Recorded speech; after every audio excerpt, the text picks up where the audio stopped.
Hello and welcome to lecture 2 for topic 3 this week, where we're looking at the United States Constitution and gender equality. And this lecture is going to focus on the cases you're going to be reading about this week. So here's a quick overview of what you're going to be learning about in this lecture. We're going to take a look at gender equality as it was handled by the courts prior to the mid part of the 20th century. And in there, we're going to be taking a look at sort of the dominant viewpoint that drove the decisions in that time period, the separate spheres viewpoint that springs forth from this thing called romantic paternalism. And then we're going to take a look at gender equality from the mid 20th century to today and look at the way that the courts have applied the Equal Protection Clause to gender equality. And we'll be looking at 4 key cases from that time period that you will be reading about in your textbook. All right, so the idea of equal protection of the law is a modern idea. I mean, for one thing, the 14th Amendment wasn't added to the Constitution until 1865. And so there wasn't really an understanding of this broad national equal protection under the law. But even after it was added to the Constitution, it was not seen as applying to gender inequality. And so until the mid 20th century, the Equal Protection Clause from the 14th Amendment did not apply to sex. It only applied to race. Well, why is that? Why was racial discrimination or unequal treatment based on race seen as a potential violation of the Equal Protection Clause, but different treatment on the basis of sex was not? Well, a lot of that had to do with the social belief at that time and really through the mid part of the 20th century and maybe until today, from some people's perspective. It's the social belief that women and men should be treated differently, that they are fundamentally different, both biologically and in other ways as well. And therefore, they should possess separate spheres within our society. And therefore, being treated differently in the eyes of the law is really in no way an unjustified discrimination. Okay? Right. So how is separate spheres rooted in romantic paternalism? Romantic paternalism is a belief based on the romantic notion that women are the gentler sex, that they need to be sheltered from the harsh world that's outside the home because they are the gentler sex, and therefore they're best suited for home and family life, and that they are unfit for the dirty world of politics and the workaday world that's outside of the home. And so that society has this obligation to protect them from these dark and harmful things. As a result, that viewpoint led to women being denied the ability to participate in economic and political life that was outside of the home into the 20th century. It wasn't until 1920, with the passage of the 19th Amendment, that women got the right to vote. They couldn't, for the most part, hold political office. At least there was no national ability or national requirement that you can't discriminate based on sex for holding office. They were not able to serve on juries, and they were excluded from most educational institutions and professions that were deemed for men only well into the 20th century. And so romantic paternalism really had this sort of very limiting effect on women's lives, but it also sort of reinforced this idea that unequal treatment is okay because it's protecting women. Separate spheres was challenged in the court, but unsuccessfully. And your textbook talks about 3 cases that challenged unequal treatment based on sex. The first one is Bradwell versus Illinois, a case from 1873, and it dealt with the issue of whether women have a right to practice law as a profession. It's a case that was brought to the Supreme Court by Myra Bradwell. She was the founder and chief editor of the Chicago Legal News, a publication about law and legal rulings throughout the state of Illinois. She was married to James Bradwell, who was a lawyer and a judge, and she studied law with her husband. She took the bar exam in Illinois and passed it, and she applied for admission to the state bar through the Illinois Supreme Court, and she was denied admission. And because she was denied admission, why? Because she was married. At that time, and as we're going to be learning about later in the semester, once you got married, you basically lost your legal standing in the eyes of the community. You basically became subsumed under your husband's legal identity. And so women were not allowed to, for one, they were not allowed to contract with other people because they didn't have a legal identity. And so the Supreme Court basically said that it was justified that Bradwell was denied the right to practice law because as a married woman, she did not have any legal right to contract. And as a lawyer, you need to have the legal right to contract. You'll note that P and I there in the parentheses, she argued the case under the Privileges and Immunities Clause of the 14th Amendment that we talked about in the last lecture, saying that the right to practice a profession was a privilege that was granted to all citizens of the United States. But the Supreme Court did not buy that case.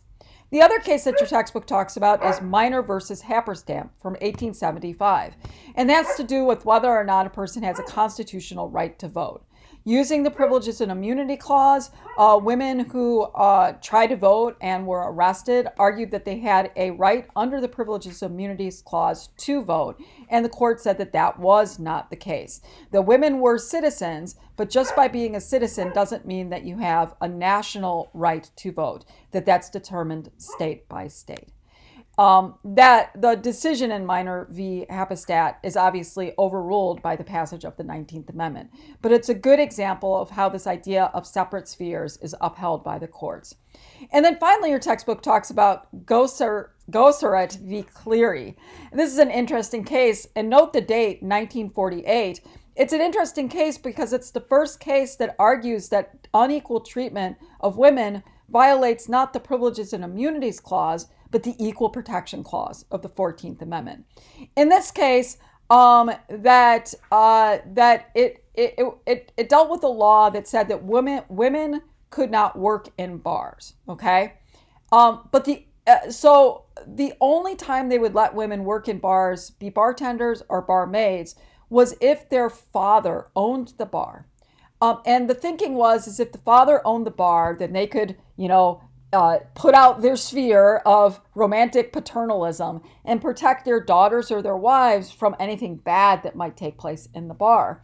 In this case, it was a woman who owned a bar, and she wanted to have herself work in the bar and also to have her daughters work in the bar. And the court said no, that because she was a woman, she had no right to work in the bar or to have other women work in the bar because she did not have the capacity to protect other women or herself from the dangers of the barroom environment. The case itself, the details of the case are not as important as the fact that it was the first case that was brought to the Supreme Court on equal protection grounds, and it failed. But it's important because it paves the way for the mid-20th century. Do take note of this great quote from the ruling in Bradwell. Your textbook takes note of it, but it's a great encapsulation of the separate spheres doctrine.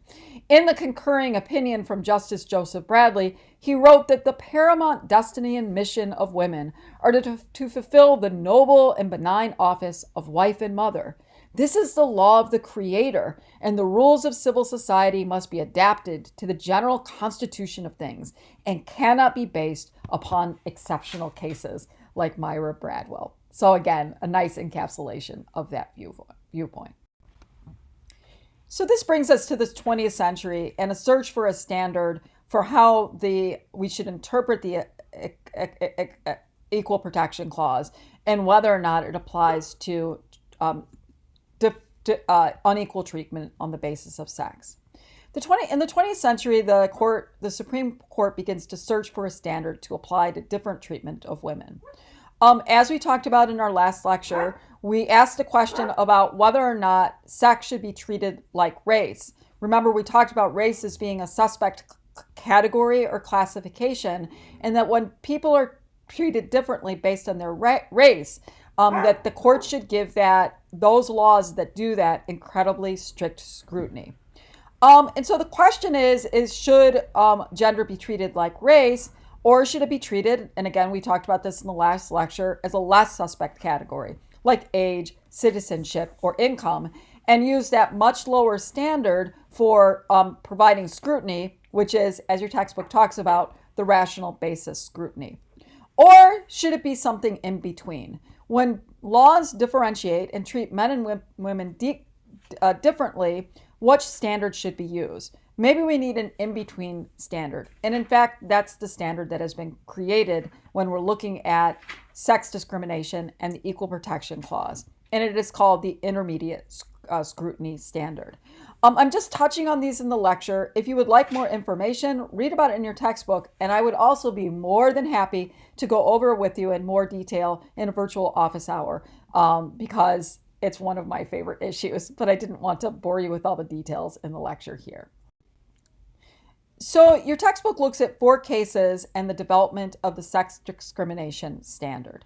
They look at Reed versus Reed in 1971, and where the rational basis standard is used to determine whether or not a law violates the Equal Protection Clause. But they apply that rational basis standard in a very vigorous application. There's the Frontiero versus Richardson case from 1972 that comes the closest to using strict scrutiny standard as the basis for determining whether or not sex discrimination violates the Equal Protection Clause. So you'll read in your textbook that the opinion of the court uses the strict scrutiny standard, but unfortunately, they only had 4 of the justices who abided by the strict scrutiny standard, thus creating a plurality and not a majority. So it was used, but not without the force of law, and did not act as a precedent. We're going to be reading about the frothy case, Craig v. Boren, which has to do with different age standards for the consumption of what's called near beer from 1976. And it's that case that's important, even though it seems to deal with something that's sort of inconsequential, the ability to drink like nearly non-alcoholic beer. It's a really important case because it creates the compromised intermediate scrutiny standard that we use for evaluating sex discrimination cases. And then we'll finish out here, and I'm sorry, that's a typo. That should say 1996, with the United States v. Virginia case that has to do with the Virginia military institution. This is an important case because it applies the immediate scrutiny standard that is created in Craig v. Boren, but does it in a way that comes very, very close to strict scrutiny. And it is a standard that is currently used by the court. So let's take a moment to look at these different cases.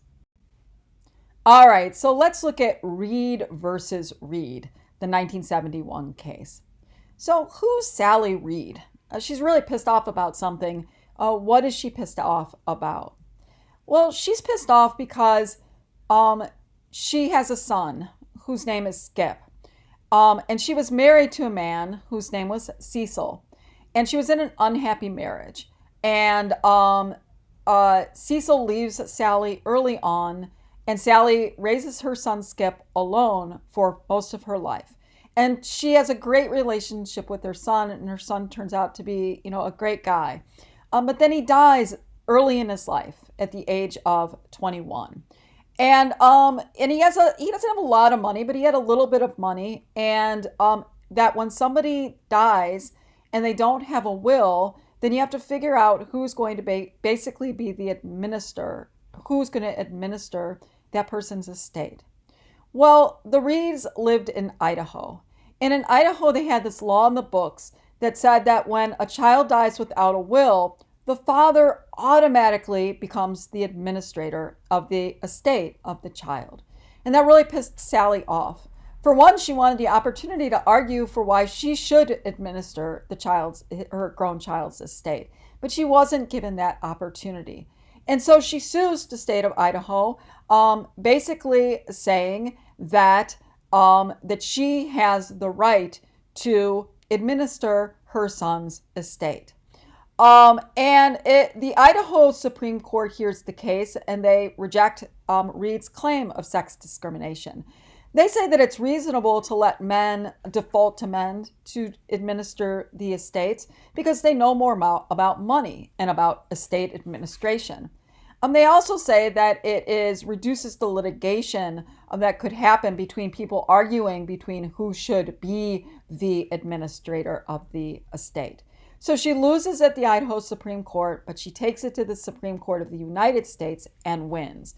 And the United States Supreme Court says in a 7-0 ruling that the Idaho law violates the equal protection clause of the 14th Amendment. And they use the rational basis standard to come to that determination.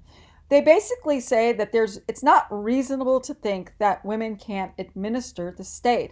So the law is based on irrational beliefs. They say that women live longer than men, and so they actually have more practice administering estates than do men because they oftentimes outlive their husbands. Also, the state of Idaho said it was just easier to let men do it, right? That it was an administrative inconvenience to determine who should do it, the woman or the husband or the wife, or in this case, the father or the mother. And they said that was an illegitimate, that's not a legitimate state interest. So Reed is an important case because it's the first case to apply the Equal Protection Clause to gender discrimination. It also uses the rational basis standard, but in a way that actually provides protection for women based on sexual discrimination. The second case that your textbook looks at is a famous case called Terrell versus Richardson. And this is the case that actually uses the strict scrutiny standard, but doesn't have 5 justices to make it be the precedent in terms of the standard that's used. So what's going on in this case? Well, Sally Frontero's pissed off about something. That's what brings court cases to the Supreme Court. What is she pissed off about? Well, she's an Air Force lieutenant in the United States Air Force, and she gets married. And when people in the Air Force get married, that they get more benefits, right? So the thinking is you're married, so you have more responsibilities. So you get increased housing allowance, and you also get increased dental and medical benefits.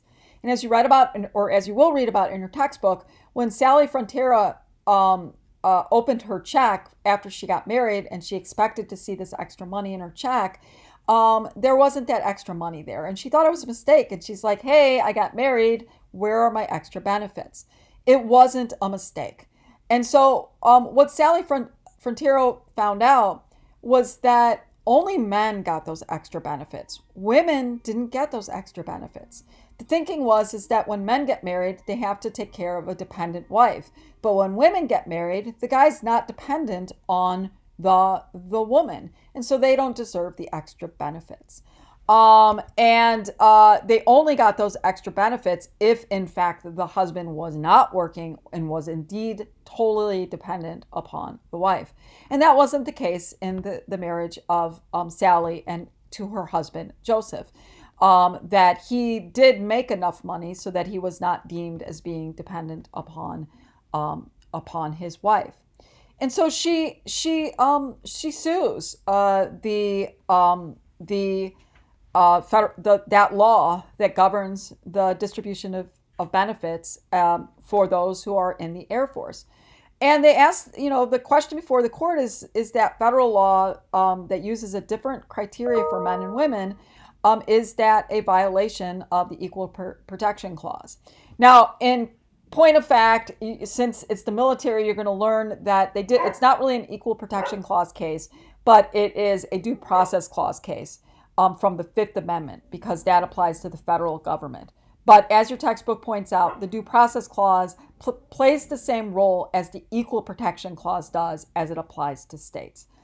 The Supreme Court, in an 8-1 ruling, found that, in fact, that law was unconstitutional, and that because the men and women were similarly situated in the military, it was not fair to treat them differently. That the idea that women are dependent on men when they get married and men are dependent on women when they get married, that's based on stereotypes, and the Constitution forbids differences based on arbitrary, irrational, and stereotypical classifications. And so it's an important case because it uses the strict scrutiny as a standard, even though it doesn't rise to the level of a precedent standard. It's also important because it highlights the role that stereotypes play in sexual classifications and how those stereotypical differences are quasi-suspect categories. The next case that you're going to be reading about is Craig v. Boren, and that has to do with 3.2 beer, which is that low-level alcohol beer, and sex discrimination. And there's a picture of the now departed Justice Ruth Bader Ginsburg. And as I had mentioned in the earlier lecture that you listened to, before Ruth Bader Ginsburg became a justice on the Supreme Court, she spent a lot of time litigating court cases that dealt with sex discrimination. And this is one of the cases that she litigated, Craig v. Boren.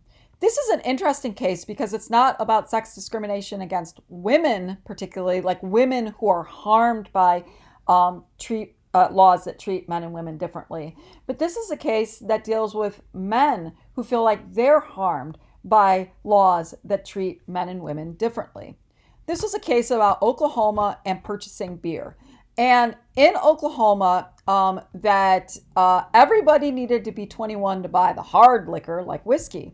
But when it came to this low-level intoxicating beer, women could buy it at 18, but men had to wait till they were 21 to buy it.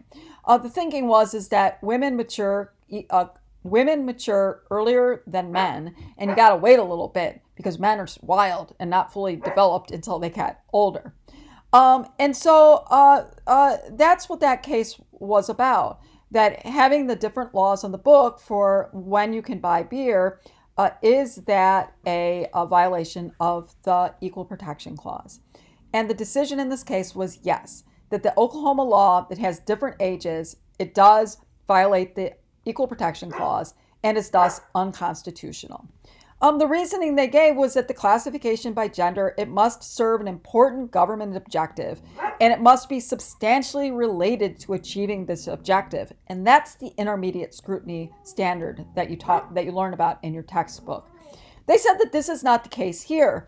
They talked about how, you can't let guys drink beer because they're going to crash their cars, but that wasn't based on fact. When men and women did not engage in reckless drunk driving at an unequal standard, it was about the same. And so that prohibiting men from drinking the beer until they were 21, it wasn't based on an important government objective, and that this law did not achieve it. Why this case is important is because it creates the intermediate standard that's used by the court. It's also an interesting case because it shows that sex stereotypes influence and impact not just women, but they influence and impact men as well. The final case that you're going to be learning about is United States versus Virginia, the 1996 case that deals with the Virginia Military Institute. By this time, Justice Ruth Bader Ginsburg is on the Supreme Court, and she writes the majority opinion for the court in the Virginia Military Institute case. As you'll read, and we won't talk a lot about it here, but the Virginia Military Institute is this it has a long history. It was founded in 1839. It's a really unique experience. It was an all men's institution. You had to be a man to be admitted to Virginia Military Institute. And it was like really hardcore. Like for the first 7 months that where you're in at VMI, all the new people there are called rats, and they are treated to like the 7 month onslaught of grueling treatment. And the thinking is that this grueling treatment molds characters, it produces leaders, it bonds people for life. But you had to be a guy to go to Virginia Military Institute. In starting in the late 1980s, 347 women sought admission into VMI, and nobody got a response from their admissions. They weren't even rejected. Their applications were ignored. A female high school student filed a complaint with the U.S. Attorney General and complaining about the male-only admissions, saying that it violated the Equal Protection Clause, and the United States government agreed. You can read about the details of this case in the textbook. The bottom line, though, is that the United States Supreme Court ruled that the Virginia Military Institute's male-only admissions policy violated the 14th Amendment's Equal Protection Clause. They ruled that there was no persuasive justification for the gendered bias treatment, and that the gendered bias treatment was really motivated more on stereotypes than anything else. And so that Virginia Military Institute had to open its doors to women. And as you'll read about in your textbook, women have actually done quite well. They were really worried that the standards at VMI would go down when women came through the doors. But if anything, it says that they increased their standards, like they made it even harder on the rats. And that's because it was found that there are certain women who applied to VMI that did have the interest, the desire, and the drive to go through that experience and come out the other end still standing. And so all four of these cases are important cases to learn about because it lets us understand the way in which the courts have used the Equal Protection Clause to provide equal treatment between men and women. All right, thanks a lot for listening. I know this was a little bit longer than I would have liked it to be, but these are important cases, and hopefully this will help you understand what you're reading about in your textbooks.